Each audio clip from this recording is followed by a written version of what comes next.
제2차 세계대전 때에 그 전쟁으로 인해서 죽은 사람이 36만 명이랍니다. 참 엄청나죠?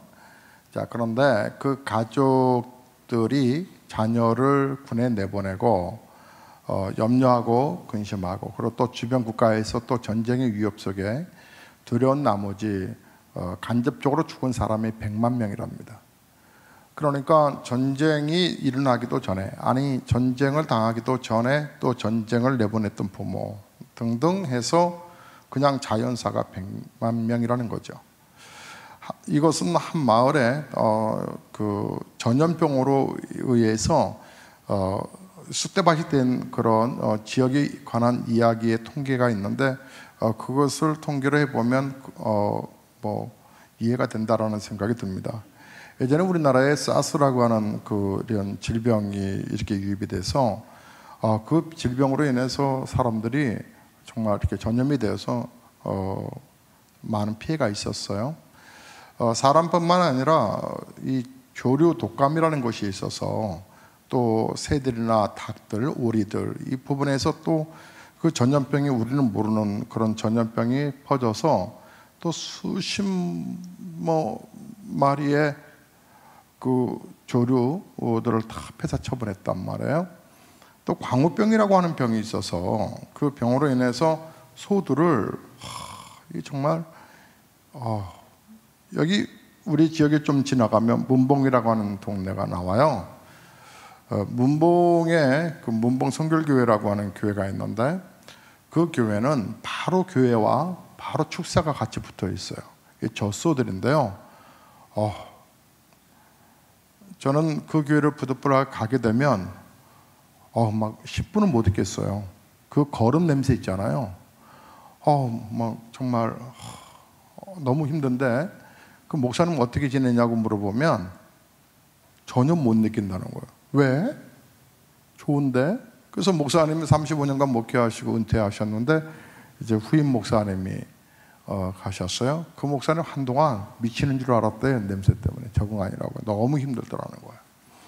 그런데 목사님이 전에 있던 목사님이 나 이러다가 내가 죽을 것 같아 그러셨어요. 그래서 뭔 일인가 보니까 광우병으로 인해서 이제 시청에서 이 젖소들을 다 도살을 하는 거예요. 어떻게 하는 줄 아세요? 소들이 울음소리를 들어봤네요. 소의 울음소리. 제가 어서 들어봐요. 그런데 소가 애가 울듯이 운대요. 우는데, 와, 근데요, 저녁에 와서 밤에 와서 주사를 놓는다는 거예요. 독약이죠, 소들에게. 그러면 픽 쓰러진대요. 그리고 앞발 뒷발 다 떨고 죽는 거죠.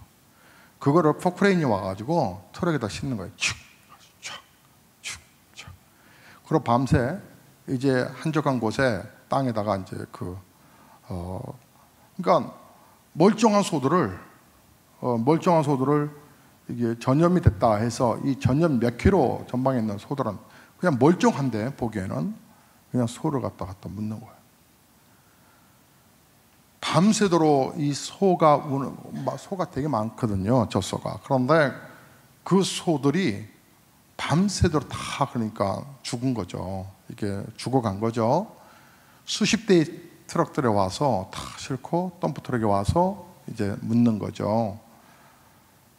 이게 환청이 들리는데 소의 울음소리가, 그 다음날 그 교회 앞마당 옆에가 이 축사였는데 한 마리도 없는 거죠. 그 많은 이 소가 한 마리, 그 텅 빈 가운데서 막 이 밀려오는 이 마음이 막 너무 괴로웠다는 거예요. 너무. 그것을 이 소가 죽어가고 소가 울음소리, 그리고 그 소를 이렇게 치우는 이 포크레인 이 소리가 한동안에 목사님이 정말 이러다가 나 정말 내가 죽을 것 같다고, 생소를 이렇게 죽였으니까. 그리고 한 6, 7개월 지나고 나서 이제 다시 이제 그 소들이 이제 들어왔는데 지금 이제 다 복원됐는데, 여러분 이 보이지 않는 이 전염병이 그렇게 무서운 거예요. 그렇게. 그래서 어느 마을에서 이 전염, 사람에게 치명적으로 오는 이 전염병이 이제 감염됐다는 소식을 듣고서 마을 사람들이 막 불안해하죠. 얼마 후에 그 마을도 그 전염병이 전염되어서 그 마을이 아주 쑥대밭이 돼버리고 맙니다. 그 마을, 그 주변에 있는 마을들마다 이제 불안한 거죠. 그런데 어느 마을에는요, 특별한 일이 생겼어요. 아니, 전염병이 전염이 되지도 않았어요. 근데 마을 사람들이 거의 다 죽었어요. 이유를 알고 보니까 전염병이 오기도 전에 미리 죽은 거예요. 이 두려움 속에. 여러분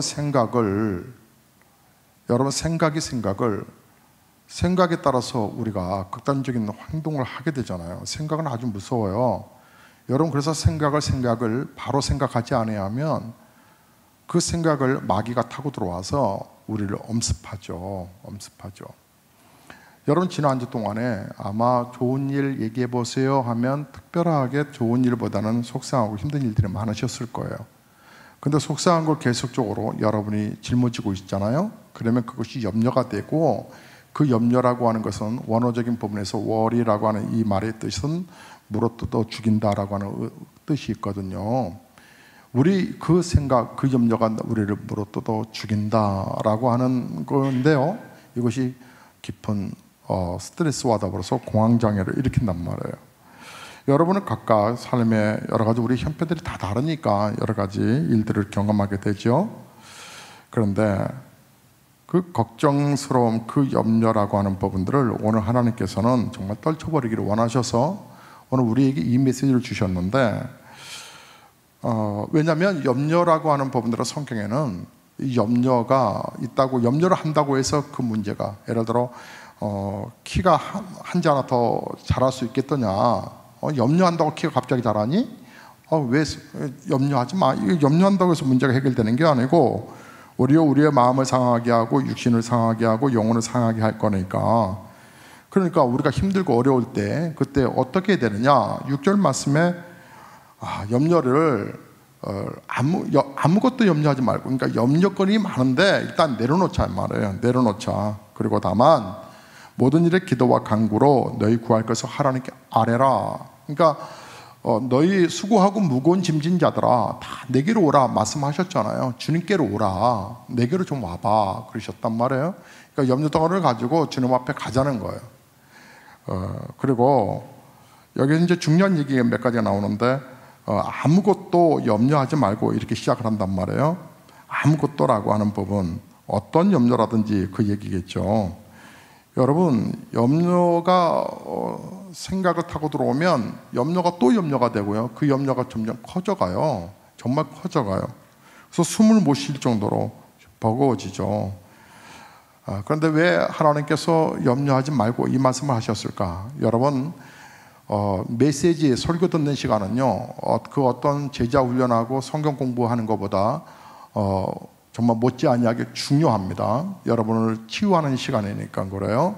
그래서 여러분, 저는 우리 성도님들이 이런 말씀하실 때, 목사님, 우리 남편은요 왜 설교 시간만 되면 조는지 창피해 죽겠다고, 어떨 때는 고개 이렇게 막 뒤로 넘기기도 하고, 심지어는 막 코도 건다고 막 미치겠다고 그래요. 근데 저는 그렇게 안 봐요. 왜냐하면 그거는 다 듣고 있어요. 왜냐하면 설교 끝나면 딱 깼거든요. 내가 깨라고 안 했는데 딱 깨더라고요, 보면. 그러니까 다 듣고 있다는 거죠. 그러니까 이렇게 한 것은 옳습니다, 그 얘기지. 그래서 편하게 들으세요. 편하게. 근데 어느 할아버지가 손주하고 아버지하고 이제 이렇게 3대가 예배 드리는데, 성가대 속에 있는 아들이 봤을 때 아버지가 목사님 설교만 하면 자니까, 그러니까 아들에게, 야, 아빠가 10,000원 줄 테니까 할아버지 좀 깨워. 만약에 할아버지 주무시면 톡톡 건드려. 알았지? 절대 할아버지 주무시지 않도록 꼭 해라. 근데 아들이 이제 미리 선물 달라고 해서 10,000원도 줬는데, 우리 아들을 보니까, 아니 예배 시간에 보니까 할아버지를 안 깨운 거예요. 할아버지 계속. 그래서 끝나고 나서 아들을 불러다가, 너 임마, 왜 돈 받아 먹고 왜 안 깨우는 거야 할아버지? 했대. 할아버지가 20,000원 주셨어. 깨우지 말라고.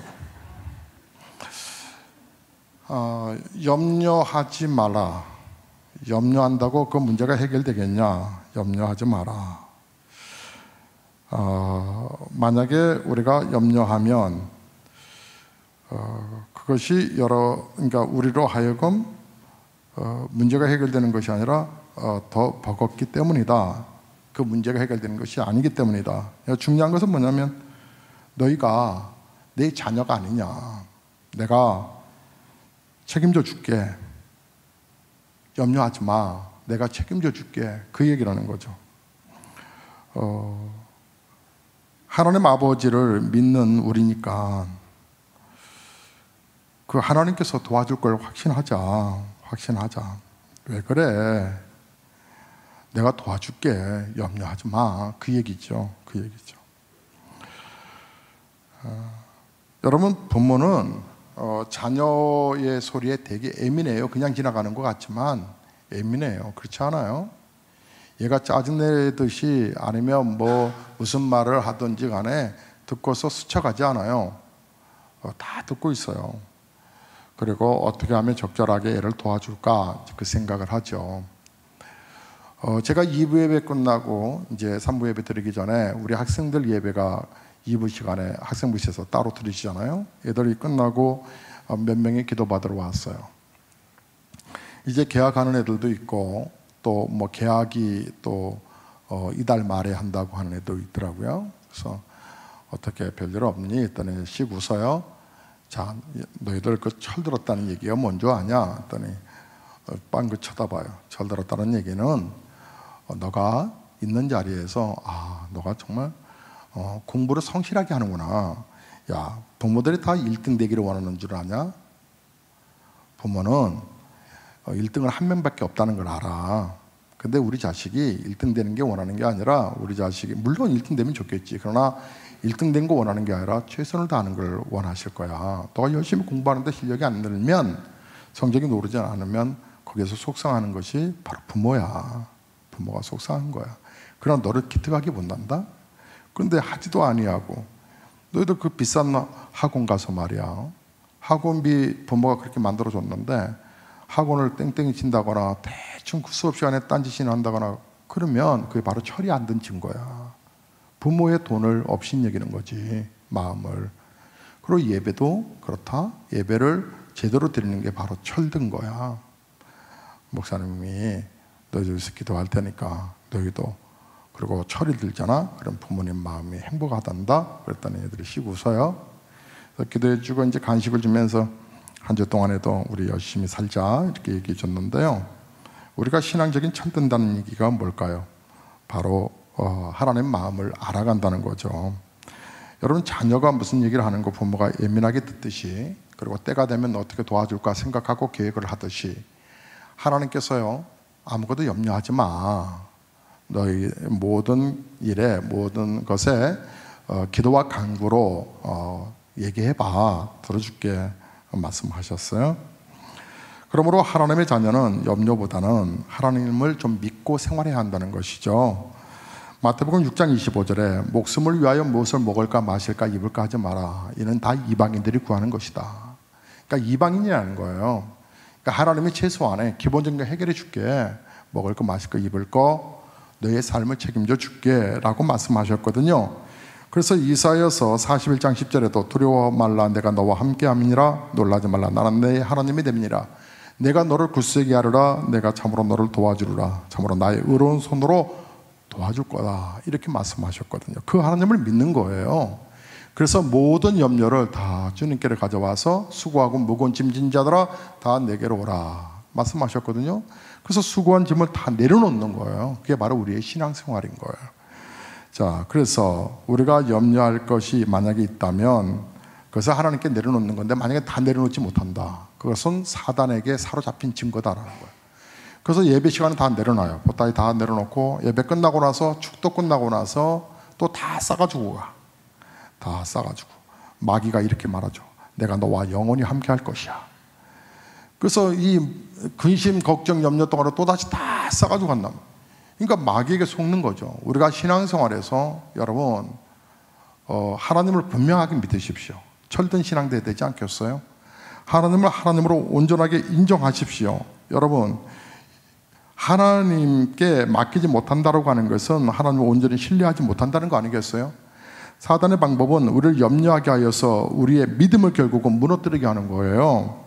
염려를 자꾸 하면 하나님마저도요 믿어지지 않아요.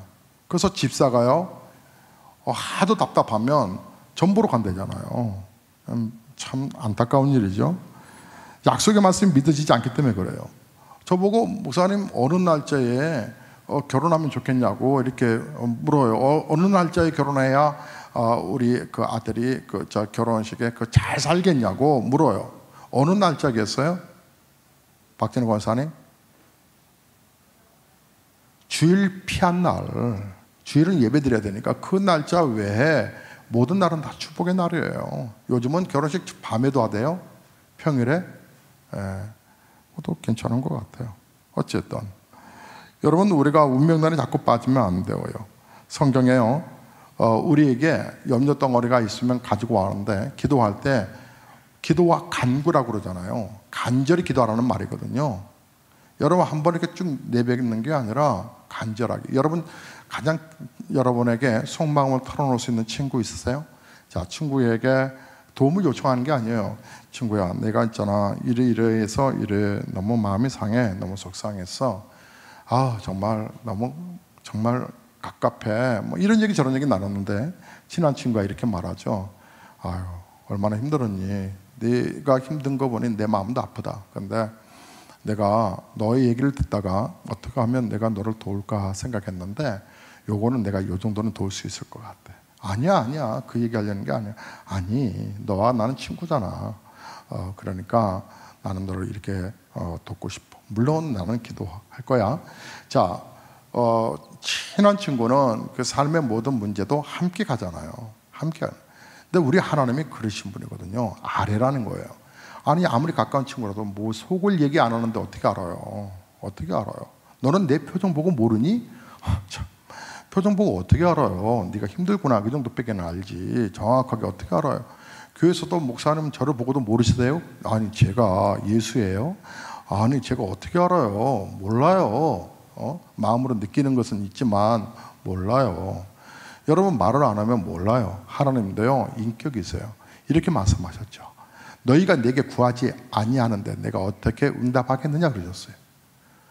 너희가 내게 말하지 않는데 어떻게 내가 응답하겠느냐 그러셨어요. 하나님은 우리에게 크고 비밀한 일을 보이겠다고 말씀하셨어요. 그때 그러나 거기에 전제 조건이 있어요. 너는 내게 부르짖으라고. 너는 내게 부르짖으라. 그래야면 크고 비밀한 일을 내게 보이리라. 여러분, 크고 비밀한 일들 정말 기도하다가요 목사가 어제도 하나의 메일을 받았는데 정말 제가 이렇게 꿈을 품고 그 처음에 꿈을 아주 조그만 했거든요. 그 꿈을 품고 계속 기도했어요. 마치 엘리야가 조각구름 하나 보고 그것이 하나님 사인이다 믿어지고 포기하지 않냐고 기도했던 것처럼 저도 그것을 놓고 기도했어요. 4년을 준비했어요. 하나님께서 그게 실체가 보이게 하셨어요. 실체가 보여서 한 기관에 거기에 이사장과 귀한 만남을 갖게 되고, 그 귀한 만남 속에서 또 다른 이사장을 또 교육계에 탁월한 분인데 그분을 또 만나게 되고, 만나서 그 꿈이 어느 날 더 커져 가는데, 더 감사한 것은 뭐냐면 저는 분명히 세계 리더를 만들 것이다, 우리 아이들 가운데서 세계 리더가 나올 것이다 라고 하는 확신과 꿈이 있어요. 그래서 그 꿈을 품었는데 하나님께서 점점 그림을 그려가게 하세요. 물론 만만치 않아요. 물론 만만치 않지만 그러나 그 꿈을 꾸었는데 그 꿈이 하나씩 만들어져 가는 그 행복함이 있어요. 그래서 가슴이 막 설레요. 그래서 한 주 한 주간이 정신없이 보내서 한 주간이 그냥 지나, 이게 아니라 오늘도 이번 한 주간에도 또 하나님이 일하셨어. 그 기대감이 있어요. 그런데 제가 한 것은 기도밖에 없어요. 크고 비밀한 일은 그분이 열어주셨던 거예요. 여러분, 그 자리에 우리 주님께서 서야 할 것을 말씀하셨어요. 왜냐하면 하나님과의 만남이 엄청난 삶의 변화와 행복을 가져다 주기 때문에 그런 거죠. 여러분, 윌리엄 레이큰 목사님 있겠어요. 이 목사님은 큰 교회를 목회하세요. 큰 교회를 목회하시는데, 그래서 이제 성도들 자세히 잘 몰라요. 많은 성도들은 일일이 핵심 멤버 외에는 일일이 알 수 없죠. 근데 어느 날 목양실에서 이렇게 나가 보니까 꼭 어느 노숙자 같은 분이 오셔서 12시쯤에 오셔서 잠깐 있다 잠깐 가는 거예요. 잠깐 있다 한 5분도 못 있다가 가고 5분 정도나 있다가 매일 그러시는 거예요. 그래서 저분이 뭐 물건을 가지러 하시나 뭐 왜 그러시지 여러 생각이 이제 들었더래요. 그런데 어느 날 그분의 행동이 영 저거 하니까 이제 큰 교회가 되면 아무래도 교회를 관리해야 되니까 좀 관리 집사님이 계시겠죠. 그러니까 경비가 계시겠죠. 이분을 좀 주목해서 잘 보시라고 이제 그러셨답니다. 근데 어느 날 그분이 보이지 않더래요. 할아버지가 보이지 않더래요. 그래서 웬일인가 해서 알아보니까 그분은 우리 교인인데 병원에 입원했다는 소식을 들었다는 거예요. 그래서 이제 경비가 병원을 이제 수소문해서 교인이 입원했다니까 이제 먼저 가본 거예요. 집사님이 가보니까 그 병원 안에서 이분 때문에 병원이 난리가 난 거예요. 너무 밝아진 거예요. 그러니까 병원 전체가 밝아졌대. 이분 때문에. 이분이 그냥 너무 유쾌하게 웃으시고 너무 그런데 이분을 이렇게 주목해 봤을 때 그런 병문안 오는 사람도 없대요. 병문안 오는 사람도 없고 뭐 넉넉하게 어떤 뭐 다른 간식이나 이렇게 뭐 충분하게 이렇게 생활하는 게 아니고 병원에서 주는 그 식사 그 정도 뭐 그런데 특별한 부분도 없는데 이분이 그렇게 병실에서 밝게 행복하게 웃으시고 이 웃음이 퍼져가서 병원에 이분 때문에 행복해졌다는 거예요. 이유가 뭘까? 나중에 알아보니까 이 할아버지가 고백하더래요. 내가 말해요. 병원에 입원하기 전에는 내가 주님을 만나러 12시에 늘 교회를 갔거든요. 그래서 주님을 만나러 잠깐 뵙고 왔는데 내가 병원에 입원하고 보니까 주님이 나를 찾아오셨다고. 아니 내가 주님 찾아서 가서 주님 만나는 것도 너무 감격스러운데 주님이 매일매일 낮에 제 병실에 오신다고 너무 행복하다고. 이것이 신앙의 삶의 아름다운 모습으로 막 비춰진 거예요. 맞아요. 우리가 기도한다고 하는 것은 그 전능하신 하나님을 만나는 거예요. 막연한 하나님이 아니에요. 위대하신 하나님을 만나는 거예요. 그 창조주 하나님을 만나는 거죠. 그 만남의 시간이 너무 감격스러운 거예요. 그런데요, 여기까지는 이해하겠어요. 그죠? 여러분 지금 여기까지는 받아들일 수 있잖아요. 그런데 그 다음에 단어가 뭐라고 표현되냐면 감사함으로 아련하는 거예요. 모든 일에 기도와 간구로 여기까지는 가겠어요. 근데 염려라고 하는 것은 속상함이잖아요. 답답함이잖아요. 아픔이잖아요. 상처잖아요. 근데 그것을 어떻게 감사로 고백해요? 하나님 제가 팔이 아파요. 어떻게 감사로 고백해요? 하나님 내 자식이 오늘도 집을 나갔어요. 어떻게 감사로 고백해요? 속을 다 뒤집어 놨어요. 저거 죽일 수도 없고 하나님 어떻게 근데 그 상황 속에서 감사로 고백해요? 남편이요 나를 무시해요. 어떻게 감사로 고백해요? 아내가요 늘 찬밥만 줘요. 어떻게 감사함으로 그 밥을 먹어요? 어떻게 화가 나고 모든 염려라고 하잖아요. 염려는 이제 일반적인 상황을 뛰어넘어서 뜻하지 않은 사건들과 사고들을 말하는 거잖아요. 근데 그 가운데서 어떻게 감사하죠? 이유가 딱 하나예요. 이렇게 기도할 수 있다고 하는 거. 너는 나를 믿지 않느냐는 거예요. 너는 나를 믿지 않느냐? 나는 너의 창조주다. 너의 구세주다. 그거 하나만으로 감사할 수 있지 않니? 신천 세브란스 병원에 원목으로 계시다가 지금은 이제 아마 퇴직하셨을 것 같은데 그 전도사님이 원목 실장으로 있다가 그 전도사님이 그 원목이 된 이유가 있어요. 병원에서 이제 이렇게 환자들을 기도해주고 하시는 분들 있잖아요. 원래 남편이 농협은행 점장이셨대요. 지점장이셨는데 아주 가까운 친구가 남편에게 복음을 전한 거예요. 그래서 이분이 예수를 믿게 되어요. 예수를 믿고 그 예수가 너무 좋은 거예요. 아니 단순하게 성경책만 들고 다니는 줄 알았더니 교회가 그런 것이 아니라는 걸 알았어요. 생명의 주님이 계시다는 걸 알았어요. 주님이 정말 우리가 인생이 우리의 마음대로 되지 않은 이유가 있었구나. 그래서 바로 인생의 주인이 내가 아니었어. 내 하나님이셨어. 그 예수님을 알고 나서부터 성경 공부를 하면서 그분이 복음을 전하지 아니하면 견딜 수 없는 심령이 되는 거예요. 너무 놀라우니까. 제가 예전에 양파 목사님 얘기했잖아요. 그 양파 목사님이 자기가 만난 양파, 치유함을 받은 양파, 겨울에도 끄떡없이 그 감기에 걸리지 않는 양파를 부지런히 드십시오 라고 말하는 목사님. 그래서 제가 양파 목사님이라고 그랬는데 어느 날 보니까 얼굴이 양파처럼 동글동글해지셨어요. 정말 양파를 닮아가나 봐요. 그것처럼 이분이 만났기 때문에 얘기를 하잖아요. 목사님들한테 왜 아직도 양파즙을 안 먹냐고 막 뭐라고 그러실 정도로. 근데 그분에게 예수 얘기 못 들어봤는데, 저는 여러분, 내가 만난 예수님 얘기할 수 있잖아요. 근데 이분이 너무 감격스러운 거예요. 기도할 때마다 하나님이 역사하시네요. 와, 너무 신기한 거죠. 그래서 이분이 복음을 전하기 위해서 사표를 내요. 나 일본에 있는 사람들이 너무 불쌍하다고. 어느 날 기도 중에 일본 열도가 보이는데 가서 난 복음을 전해야 되겠다고. 멀쩡한 직장 생활 놔두고 그분이 이제 퇴직을 하고 복음을 전한 일들에 앞장섭니다. 안타깝게도 몇 년이 지난 이후에 이분은 암이 발견되고 그 암으로 세상을 떠납니다. 세상을 떠났을 때 아내가 너무 슬픈 거예요. 근데 아내도 이제 남편을 떠나서 이제 예수를 알게 됐고 만났는데 하나님의 위로하심을 경험하게 되는 거예요. 그래서 이제 이분이 신학을 공부하고 그래서 이제 전도사님이 됐고 그래서 이제 병원에서 이제 복음을 전하는 사역자가 됐다는 거예요. 근데 이분이 우리 교회도 오셔서 이제 간증하신 적이 있으셨는데 이분이 보니까 정말 감사의 조건이 끝이 없다는 거예요. 감사로 고백할 수 있다는 거예요. 중환자실에 있는 환자들을 가족들을 봤을 때 가족들의 소망은 아빠 제발 눈 좀 뜨게 해주세요. 그게 기도 제목이라. 눈 떴잖아요. 말 좀 하게 해주세요. 말만 하는 사람 있으면 좀 말만 할 수만 있다면 더 부러울 거 없다. 말했더니요 말을 하게 됐대요. 이제는 몸을 좀 움직였으면 좋겠다. 일반 병실로 갔으면 좋겠다. 그리고 이제 앉을 수만 있었으면 얼마나 좋을까. 근데요 그걸 바라보는 옆에 있는 환자는요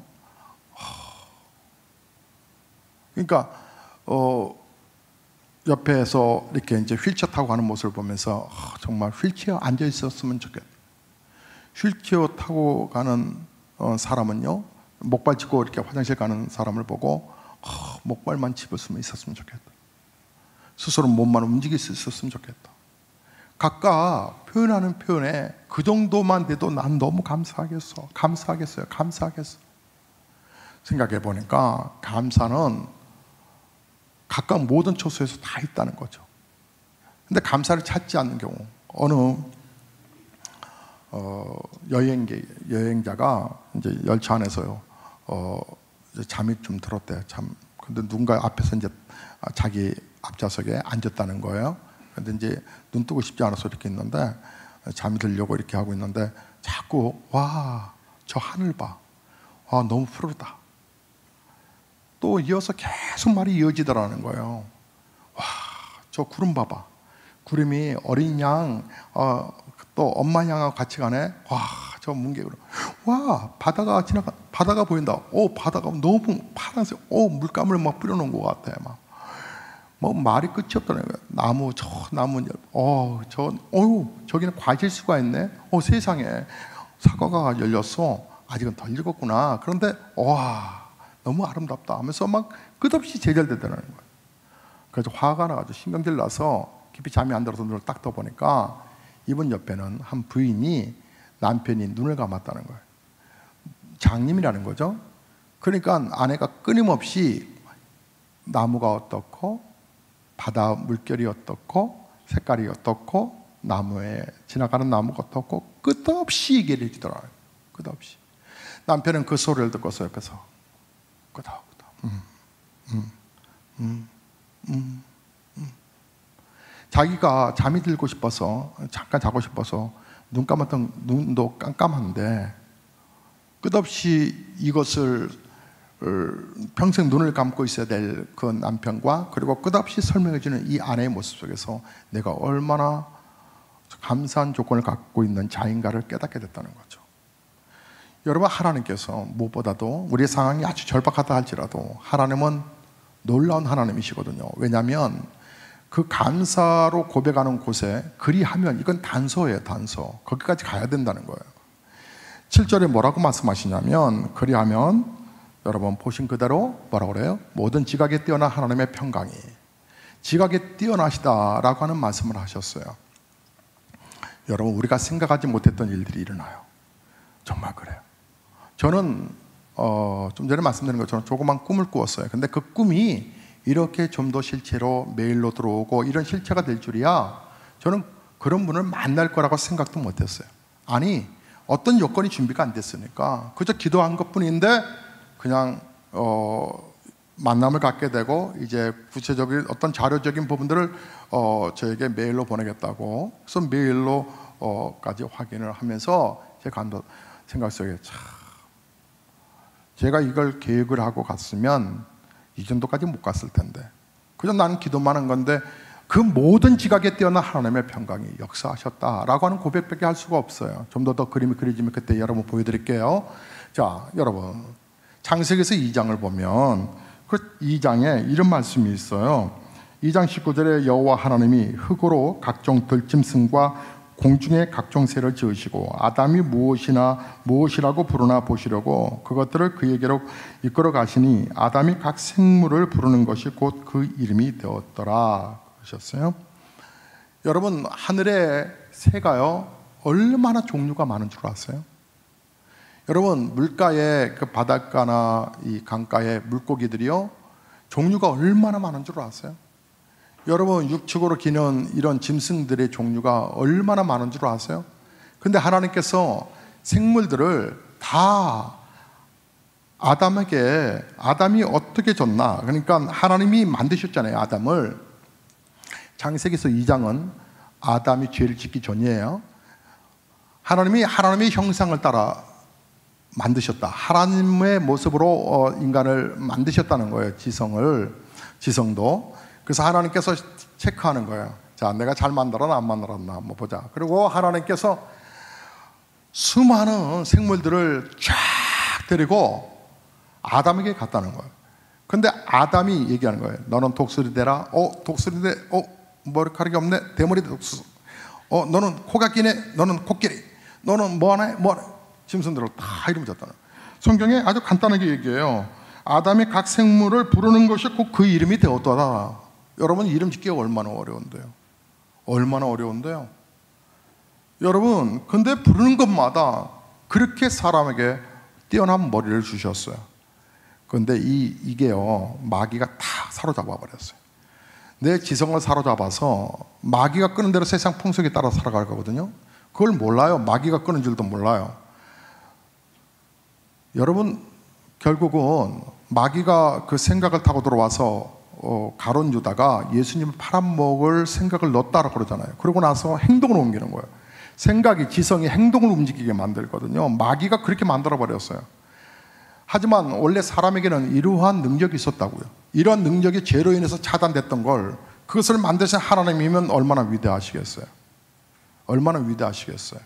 그 하나님께서, 모든 지각에 뛰어난 하나님께서 길을 열어 가신다는 거예요. 근데 그때 하나님께서 일하시는 거예요. 기도 응답의 첫 번째 비결, 기도 응답이 되고 있는지 아닌지는 여러분이 체크해 볼 수 있어요. 뭐냐면, 기도하면서 여러분의 마음이 평안이 오는지 아닌지를 한번 보세요. 내가 기도를 했어요. 그런데 여전히 불안하세요? 그럼 다시 기도하세요. 근데 그 문제가 해결됐다, 해결되지 않았다, 해결되지 않았어요. 그래도 여러분 마음속에 평강이 오면 그건 기도 응답이 시작인 거예요. 이런 거예요. 우리 예수님께서 부활하셨어요. 사망 권세 깨뜨리시고 부활하셨죠. 이 사망을 깨뜨릴 자가 없었어요. 근데 우리 예수님 사망을 깨뜨리셨어요. 그리고 부활하셔서 제자들을 만났을 때, 사람들을 만났을 때, 여인들을 만났을 때 첫 번째 하신 말씀이 평강이 너희에게 있을지어다 그러셨어요. 첫 번째 하신 말씀이 평강이에요. 그래서 우리에게 주시는 가장 은혜는, 구원받은 자에게 주시는 은혜는 평강이었다는 거예요. 평강. 모든 지각에 뛰어난 하나님의 평강이, 그것도 예수 안에서 너희 마음과 생각을 지키시리라. 마음, 생각을 지키시리라. 그게 바로 기도 응답의 시작이라는 거예요. 하나님이 행하실 일들에 대한 거룩한 꿈들, 거룩한 비전들, 여러분 놓치면 안 되는 거예요. 근데 그것은, 모든 것은 다 기도의 자리로 오셔야 돼요. 기도의 자리로 오시지 아니하고 하나님의 은혜를 경험할 수가 없어요. 왜요? 하나님은 인격이신 하나님이시니까. 너희는 내게 부르지 않 내가 응답하지 않겠느냐 말씀하셨어요. 하나님이 계속적으로 우리 교회가, 하나님, 저는 자꾸 그 마음이 드는 걸 여러분도 함께 동참해 보시면 참 좋겠는데, 여러분의 개인적인 축복만이 아니라 여러분 자손, 여러분의 자녀들에게 기도하는 아빠, 기도하는 엄마를 통해서 이어지는 열매, 그 열매들 하나님이 정말 뭔가를 보여주시기 위하셔서 계속 기도할 것을 말씀하고 계시거든요. 여러분, 나는 도대체 밤 늦게 자는 스타일이어서 새벽에 힘들다고 하신 분들은 그 패턴을 과감하게 한번 깨트려 보세요. 하나님, 제가 새벽형 인간으로 좀 만들어주세요. 그래서 하나님이 뭔가 하시려고 하는 부분을 무심코 지나가지 않게 해주세요. 놓치지 않게 해주세요. 놓치지 않게 해주세요. 기도의 열정을 품어 기도의 믿음의 자리에서 하나님의 위대하심을 경험하게 해주세요. 내가 이 악조건에서도 감사 기도할 수 있는 것은 하나님을 믿기 때문에 그런 거예요. 하나님을 믿기 때문에 우리는 감사 기도하는 거예요. 하나님의 능력을 믿는 거예요. 여러분이 매사에 범사에 기도하는 모습을 여러분 자녀들에게도 보여주세요. 그리고 기도하며 하는 사업장과 직장과 여러분의 생애가 어떻게 되는지 한번 보세요. 저는 날마다 하나님께서 창조 지혜를 달라고 날마다 기도해요. 그리고 도전하는 것을 두려워하지 않게 해달라고 기도해요. 시도하는 것을 두려워하지 않게 해달라고. 염려하고 생각하다가 이게 안 될 거야 라고 중단하는 것보다, 안 하는 것보다는 시도하는 게 그 다음 단계로 나아갈 수 있는 비결이라는 것을 알게 됐어요. 사랑하는 성도 여러분, 날마다 이어지는 감사는 기도 자리에 있을 때만이 그 자리에서 여러분의 삶이 감사가 무엇이고 은혜가 뭔지를 알 수 있어요. 지난 주간에 안타까운 소식을 또 우리 전해 듣게 되었어요. 저 속초에서 공사장에서 일하는 인부가 그 철거 작업 그 공사용 엘리베이터인가요? 철거하는 그것이 추락해가지고 6명인가 사상자가 일어났어요. 하루아침에 떠나버리고 말았어요. 인생은 알 수 없어요. 오늘 하나님께서 구원받은 자에게 우리에게 말씀하신 것은 너 나를 인정하지 않아. 기도의 자리에 어서 와. 여러분, 우리는 모든 걸 다 해봤대요. 그런데 기도만은 빼놓고 다 해봤대요. 기도가 제일 먼저 우선순위인데 여러분, 기도를 양보하시면 안 돼요. 여러분이 내일도 새벽을 당장 깨워서 기도하세요. 우리 성도 가운데서 지난 주간에 저에게 이런 말씀하신 집사님이 계세요. 목사님 감사해요. 왜요? 무슨 일 있었어요? 제가 100일 기도하고 있잖아요. 네. 근데 저의 직장 문제가 해결됐어요. 축하해요. 근데 목사님, 제가 한 번도 이런 경험해 본 직장이 그러니까 그런 분위기에 경험해 본 건 아닌데 너무 좋은 곳에 됐다. 집에서 더 가깝고. 쭉 얘기를 들어보니까 너무 감사하더라고요. 누구냐고요? 어떻게 그분의 실명을 말하겠어요? 권지숙 지사님이에요. 물어보세요. 한 주 동안 하나님께서 어떻게 은혜를 베푸셨는지 보세요. 작정하고 기도하는 곳에 하나님이 어떻게 은혜를 베푸셨는지. 여러분 기도도 안 해보고 여러분 염려거리만 실컷 끌어안고 몸부림쳐 근심하다가 그렇게 사시겠어요? 아니면 능력의 하나님을 정말 믿고 그분의 이름을 기도하고 30분 기도하신 분 있으면 좀 올리세요. 1시간 정도 기도하세요. 1시간 기도하신 분 있으면 1시간 30분 기도하세요. 기도로 승부를 거세요. 하나님은 살아계시니까요. 그분이 오늘도 도와주시거든요. 저와 이제 여러분 함께 찬송하고 기도할 때 이 시간만이라도 여러분 진중하게 기도하세요. 하나님 저에게 은혜를 베풀어 달라고. 여러분의 고백 속에 하나님의 정말 사랑이 임하셔서 여러분 하나님의 놀라운 이적과 능력을 경험하게 될 줄로 믿습니다. 오늘 그래서 19절의 말씀을 보시면 이렇게 기록되어 있죠. 함께 보시죠. 자, 19절 말씀은 다 함께 한 목소리로 읽겠습니다. 시작.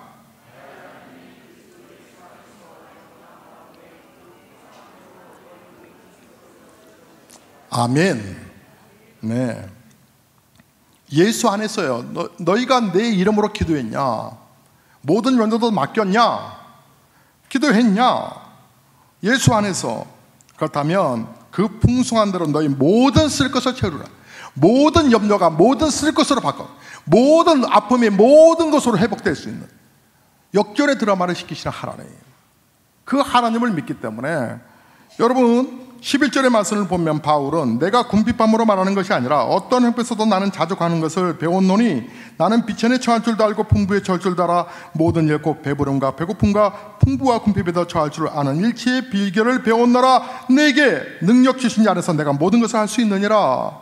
내가 삶이 지금 어떠하든지 간에 우리 하나님이 나와 함께 하신다. 나는 그 하나님 믿는다. 때로는 어려움을 당할 수도 있고 비천에 처할 수도 있지만 고난을 당할 수도 있지만 그러나 그 가운데서 나는 하나님 앞에 감사함으로 기도한다 이 말이에요. 그 모든 환경이 바뀌었어요. 여러분 전적인 하나님을 의지하셔야지 어정쩡하시면 안 되어요. 하나님의 기적과 하나님의 능력을 경험하시길 원하시면 그 하나님을 전적으로 신뢰하시는 거예요. 주님이 여러분을 도우실 거예요. 오늘도 주님 앞에 가까이 나가셔서 여러분 당장 여러분 새벽형 기도형으로 빨리 바꾸셔서 하나님이 예비하신 복과 은혜를 날마다 누려가며 간증하시는 저와 여러분 되시기를 주의 이름으로 축복합니다. 찬송하시겠습니다.